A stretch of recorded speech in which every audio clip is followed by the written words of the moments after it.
할렐루야, 축복합니다. 예, 우리 아이들이 그냥 학교 가는데도 꾸준하게 나오는 거 보니까 뭐가 돼도 됩니다. 할렐루야. 예, 오늘은 유대인 예수라는 제목입니다.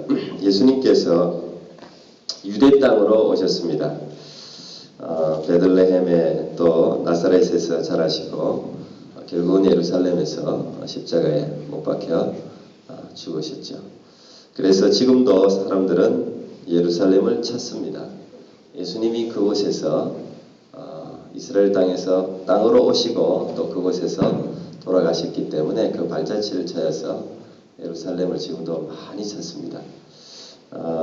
예루살렘에 가면 지금 보이는 대로 가장 눈에 띄는 건물은 황금사원입니다. 예루살렘 전경을 찍은 이 사진을 아마 여러분 많이 봤을 거예요. 중심에 황금사원이 있어요. 여러분 알다시피 이 황금사원은 이슬람 사원입니다. 이 황금사원이 세워진 곳은 특별한 의미가 있는 곳이죠. 바위 위에 이 황금사원이 지어졌는데 이 바위는 우리가 아는 대로 아브라함이 이삭을 바쳤던 모리아산으로 추정하고 있죠. 여기에 원래는 교회가 세워져야 되는데 유대인 회당이 원래는 세워져 있었어요. 근데 그 다음에 로마의 주피터 신전이 세워지고 또 무너지고 교회가 또 세워졌어요, 잠시. 근데 지금 이 황금사원은 AD 636년에 이슬람이 예루살렘을 점령하고 난 이후에 이슬람 사원을 세웠는데 지금까지 계속 이렇게 예루살렘의 중심에 자리하고 있습니다. 그래서 이 예루살렘은 거의 종교의 핵이라고 볼 수 있어요. 이슬람 사람들도 전부 성지순례로 이곳으로 오고 유대교 말할 것 없고 기독교인들도 이곳으로 오고 전부가 다 이곳을 찾는 그런 종교적으로는 아주 중요한 땅이 되었습니다. 그런데 이 예루살렘에서 사실 예수님의 흔적을 찾기는 굉장히 어렵습니다. 우리 교회도 첫 번째로 성지순례를 이스라엘로 갔었지만 제가 그때 느낀 것도 예수님은 없고 장사치들만 절비해요. 좀 안타까운 그런 마음이 들었습니다. 실제로 유대인들 중에서 예수님을 믿는 사람은 2%도 안 됩니다. 이 예루살렘도 마찬가지예요. 더구나 유대인들은 예수님을 진짜 싫어합니다. 싫어하는 정도가 아니고 미워하고 정오합니다. 이스라엘에 가보면 우리가 응급 환자들, 이머전시 차들은 처음 이제 십자가를 쫙 그리고 대부분 나라가 그렇잖아요. 근데 이스라엘은 이머전시 차가 십자가가 없습니다. 대신 다윗의 별 그게 그려져 있고 예루살렘에는 십자가를 거의 찾을 수 없어요. 우리가 1 플러스 1은 2다 그러면 플러스 십자가잖아요. 이스라엘은 플러스 안 합니다. 5로 플러스를 일부러 그렇게 쓰지 않습니다. 예수님을 기억하게 하는 건 다 없앴습니다. 교차로 크로스, 교차로도 십자가잖아요. 이스라엘은 십자가 교차로 없습니다. 십자가가 생기는 교차로에는 전부 다 화분 같은 걸 두고 다 이렇게 로타리로 둥글게 이렇게 다 여러분 아마 예루살렘 가면 로타리 굉장히 많아요. 이렇게 다 차들이 이렇게 돌아서 가게 일부러 크로스 십자가를 없앴어요. 그만큼 이 이스라엘은 예수를 엄청나게 싫어합니다. 왜 그럴까? 유대인들이 왜 그렇게 예수님을 싫어할까? 아마 여러분들이 대략 많이 들어서 많이 아시고 계시리라 생각합니다만 제일 먼저는 예수님을 지금도 그들은 받아들이고 있지 않지 않습니까? 예수님이 그들 가운데 오셨지만 그들의 기대와 다른 모습으로 오셨어요. 다른 모습으로 사셨어요. 다른 교훈을 가르치셨어요. 다르게 죽으셨어요. 그들이 기대하는 메시아, 전혀 메시아상으로 오지 않았고 살지 않았고 죽지 않았기 때문에 그들은 지금도 예수님을 메시아로 받아들이지 않습니다. 물론 이제 메시아라는 말은 히브리어입니다. 메시아가 헬라어로는 그리스도스, 그리스도고, 그리스도의 뜻은 뭐죠? 기름 부음을 받았다, 이제 그런 뜻이죠. 그래서 왕, 제사장, 선지자들에게 기름 붓는데 왕을 오셨다 그 말이에요. 메시아를 기다린다는 것은 왕을 기다린다, 선지자를 기다린다, 그 말이죠. 예수님은 이제 내일 모레 또 십자가에 달린 예수라는 제목으로 새벽에도 저녁에도 제가 말씀을 전하겠지만, 예수님은 나무에 매달려 돌아가셨어요. 근데 유대인들은 믿기로 나무에 달린 자들은 저주를 받은 자다라고 성경에도 기록되어져 있고 믿고 있기 때문에 저주받은 예수님을 메시아로 받아들일 수가 없죠. 그리고 예수님은 그들이 가장 생명같이 지키는 율법을 철저하게 마치 깨뜨리고 파괴한 것처럼 그런 모습으로 활동하셨어요. 그들은 율법 하나하나를 그렇게 생명처럼 지키는데 안식일에 병자를 고치지 않나. 그들은 안식일을 특별히 얼마나 지금도 철저하게 지킵니까? 엘리베이터도 지금도 타지도 않는데 안식일에 음식도 안 하고 전기도 쓰지도 않고 뭔가 변화되는 것, 변화시키는 건 다 안식일 하면 안 돼요. 그래서 자가용 타고 멀리 가지도 않죠. 뭔가 상태가 바뀌는 거는 다 캄캄한 데서 불을 탁 켜면 바뀌잖아요. 그래서 전기를 켜면 안 되는 거예요. 상황이 바뀌는 모든 것은 안식일로 하면 안 돼요. 그래서 지금도 불을 켜놨죠. 그리고 밥은 타이머 작동되게 하고 다 머리를 써서 하긴 하는데 어쨌든 본인 손으로 안식일을 범하지 않으려고 지금도 노력하고 있죠. 근데 예수님은 이런 안식일도 다 안식일에 양이 구렁텅이에 빠졌는데 건지는 게 옳냐, 놔두고 죽게 하는 게 옳냐 그러시면서 그냥 율법에 마치 도전하는 것처럼 예수님이 사셨기 때문에 그들은 예수님을 받아들이지 않습니다. 그리고 이 예수님께서 승천하신 후에 예수님을 따르는 무리가 생겨요. 예수님 생전에 이스라엘에는 바리새파가 있었죠. 사두개파가 있어요. 에세네파가 있었어요. 근데 예수님이 승천하시고 난 뒤에 한 파가 더 생깁니다. 그게 나사렛파입니다. 나사렛 예수라 그래서 나사렛파라고 하는 한 무리가 생겨요. 근데 이 네 파의 공통점은 적이 같다는 거예요. 로마의 압제하에 있었기 때문에 로마를 향해서 대적하는 것은 네 파가 다 똑같았어요. 어쨌든 간에.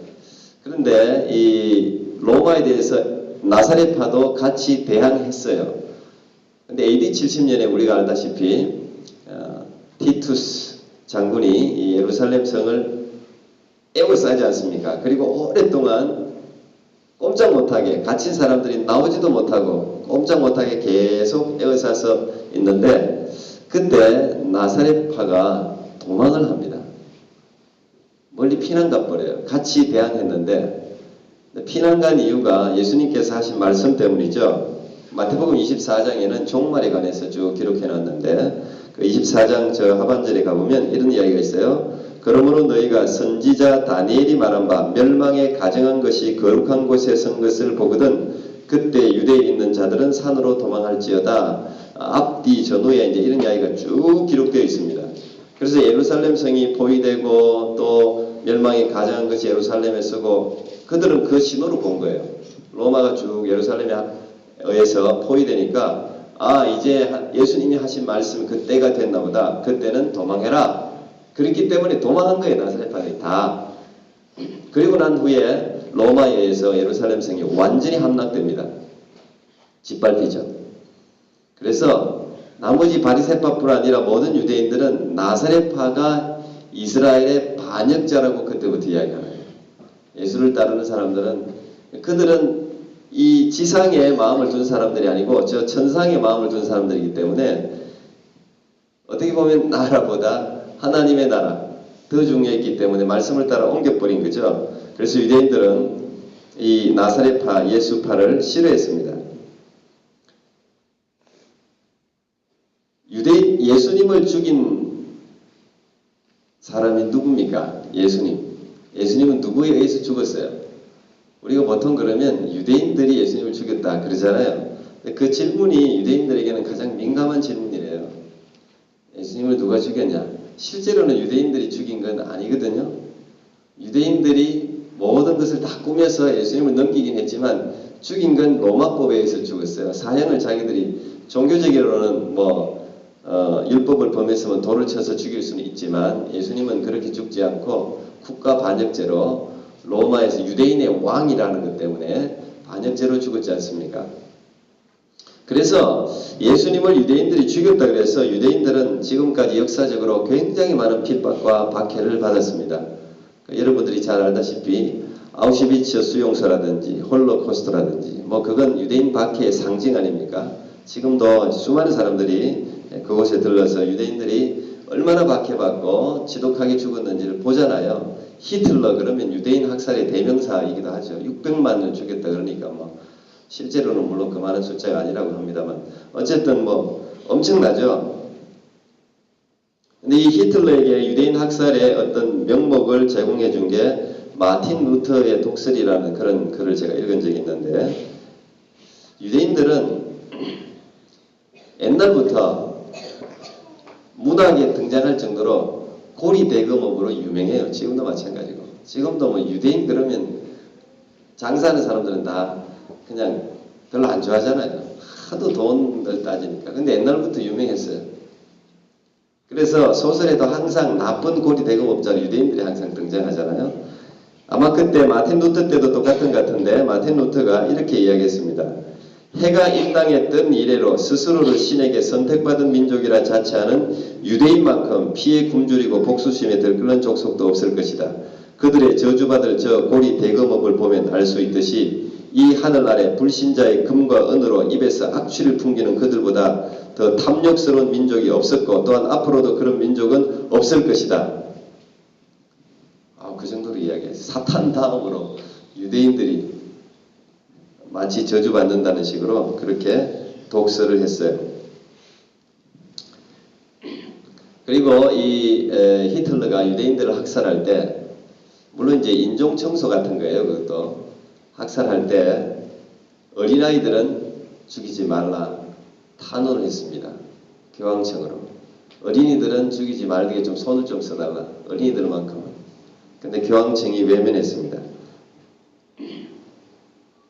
유대인의 피가 흐르는 이상 무관 생명은 없다 이런 답변을 하면서 외면했습니다. 그러니까 지금도 유대인들은 마틴 루터 엄청나게 싫어하죠. 교황청 싫어합니다. 그리고 우리가 알다시피 십자군 전쟁 그때 유대인들 엄청 죽였습니다. 유대인들은 예수 그러면 치를 떨 수밖에 없어요. 유대인들 전체를 예수의 이름으로 죽이려고 했기 때문에 지금도 마찬가지예요. 그래서 이 기독교를 가장 못 믿는 민족, 예수를 안 믿는 민족, 이슬람이 아니에요. 유대교예요. 유대인들이 이슬람보다 더 예수를 안 믿어요.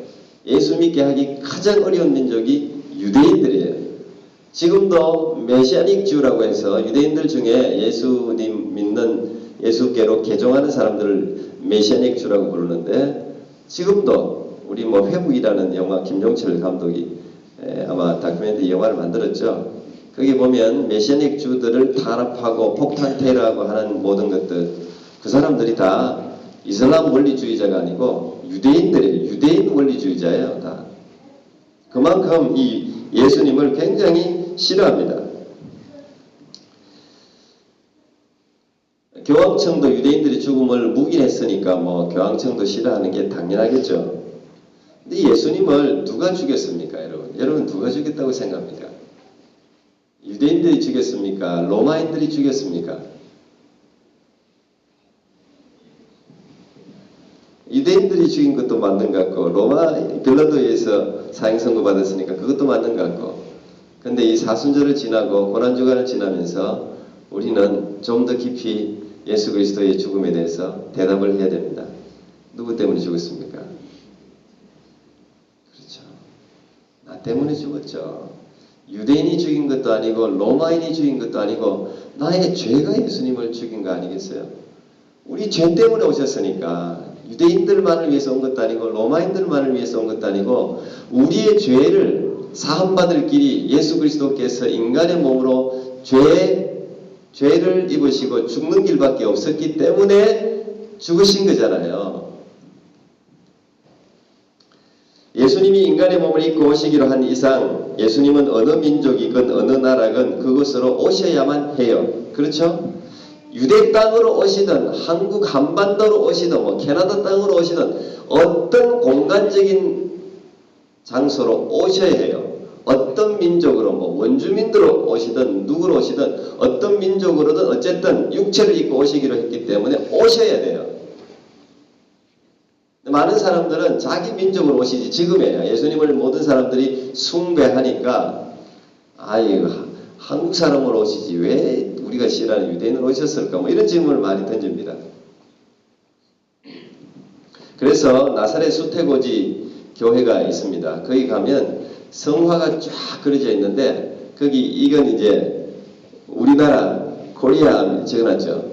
이게 나사렛 수태고지 교회 성화 걸려 있는 건데 수많은 나라가 예수님께 자기 나라 옷을 다 입혔어요. 한국은 뭐 저렇게 한복을 예수님께 쫙 입혀놨고 한복 입은 예수, 삭가 쓴 예수, 뭐 그다음 필리핀은 또 필리핀대로 저렇게 옷을 입혀. 각 나라마다 자기 나라 옷을 다 입혀놨어요. 민족화 시킨 거죠. 그것도 필요하다고 물론 생각합니다. 우리나라는 막 그런 기독교까지 생기지 않아요. 토속 기독교.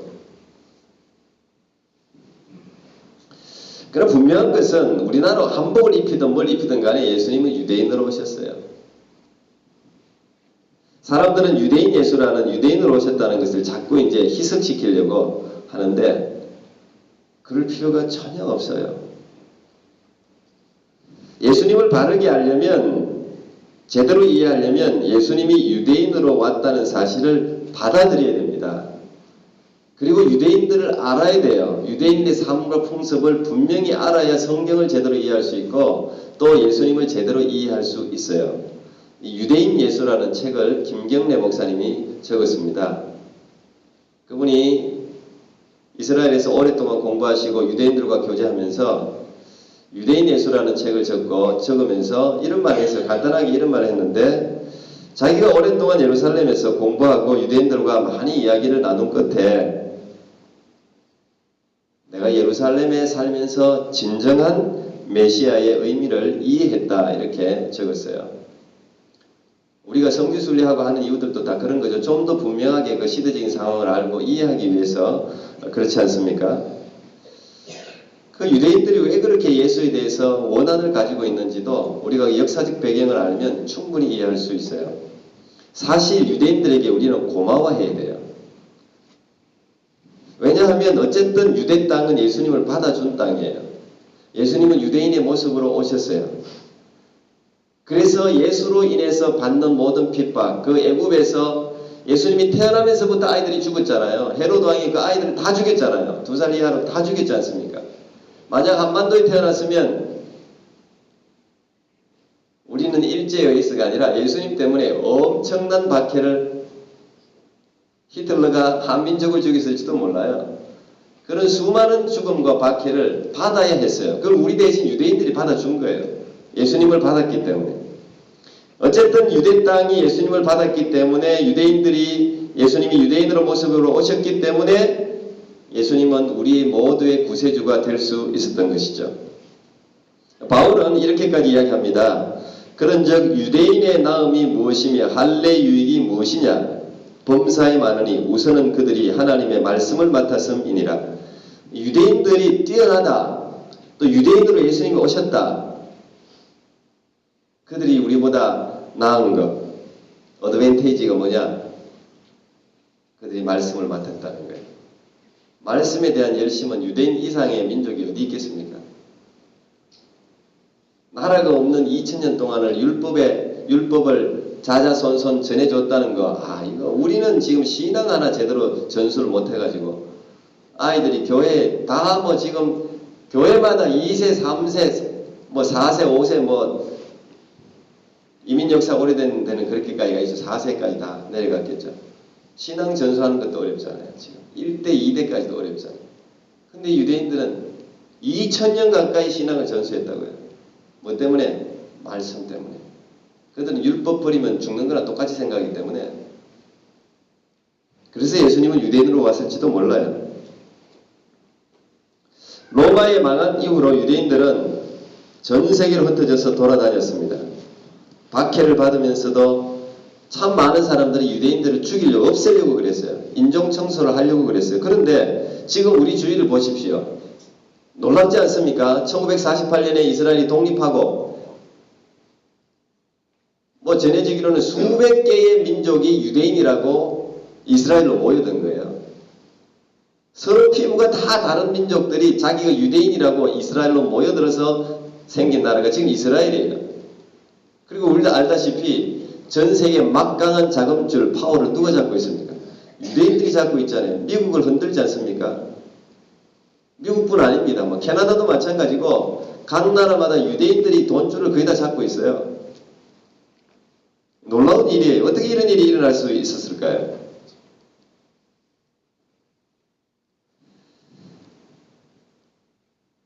유대인들은 아마 그들의 독특한 종교 또 그들의 독특한 민족성으로 말미암아 남아 있었다고 말할지 모르겠지만 예수를 믿는 우리는 알죠. 그 2000년 동안 전 세계를 떠돌아다니면서도 유대인이 유대인으로 남아 있을 수 있었던 것. 그건 특별한 하나님의 은혜입니다. 분명히 하나님이 유대인을 보존했기 때문에 남아 있을 수 있었어요. 그리고 한 민족을 지금 이루고 있는 것이죠. 우리가 유대인 예수라고 해서 믿지 못할 이유가 하나도 없어요. 굳이 삿갓을 씌우고 한복을 입히고 민족성을 거기 입히고 할 필요가 하나도 없어요. 외리 종교라고 말할 필요가 하나도 없어요. 그게 오히려 이상한 거예요. 그게 오히려 복음을 그르치는 거예요. 왜 그렇습니까? 바울은 이미 그때 이야기했다고요. 바울은 이미. 로마서 2장 28절 29절 보니까 바울이 이렇게 이야기하고 있습니다. 세 번역으로 제가 읽어드립니다. 겉모양으로 유대 사람이라고 해서 유대 사람이 아니요 겉모양으로 살갗에 할례를 받았다고 해서 할례가 아닙니다. 오히려 속사람으로 유대 사람인 이가 유대 사람이며 율법의 조문을 따라서 받는 할례가 아니라 성령으로 마음에 받는 할례가 참 할례입니다. 이런 사람은 사람에게서가 아니라 하나님에게서 칭찬을 받습니다. 우리가 계속 외형적인 예수를 보니까 유대인 예수, 유대인이 아니다, 한국인이다, 삿갓을 입히고 한복을 입히고 그런단 말이죠. 복음을 놓치고 있는 거예요. 겉모양이 유대인이 아니죠. 마음이 변화된 유대인이죠. 그런 의미에서 우리는 다 유대인이에요. 예수님은 유대인을 구원하기 위해서 오신 게 아니라 온 열방과 민족과 모든 이방인들을 구원하기 위해서 유대인의 옷을 입고 오셨을 뿐이죠.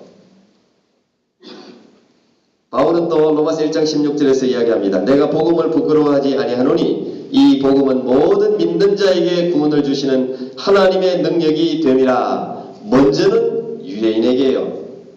그리고 헬라인에게로다 그랬습니다. 오늘 유대인으로 이 땅 가운데 오신 예수 그리스도, 수많은 다른 민족을 대신해서 유대인들이 박해받고 핍박받았습니다. 그러나 지금도 여전히 유대인들은 예수님을 받아들이지 못하고 있습니다. 표면적 유대인이 아니라 이면적 마음의 할례를 받은 자들이 유대인입니다. 우리가 이 복음이 말하고 있는 이 유대인 예수로 오신 이 예수 그리스도를 오늘 이 새벽에 새로 한번 생각하면서 진정한 유대인으로, 수많은 사람들이 이야기하는 표면적인 민족성을 뛰어넘는 진정한 유대인으로 예수 그리스도를 모시고 이 예수 그리스도를 세상 가운데 전하는 여러분 모두가 되기를 축복합니다. 주님 다시 오실 때까지 우리 같이 찬양하겠습니다.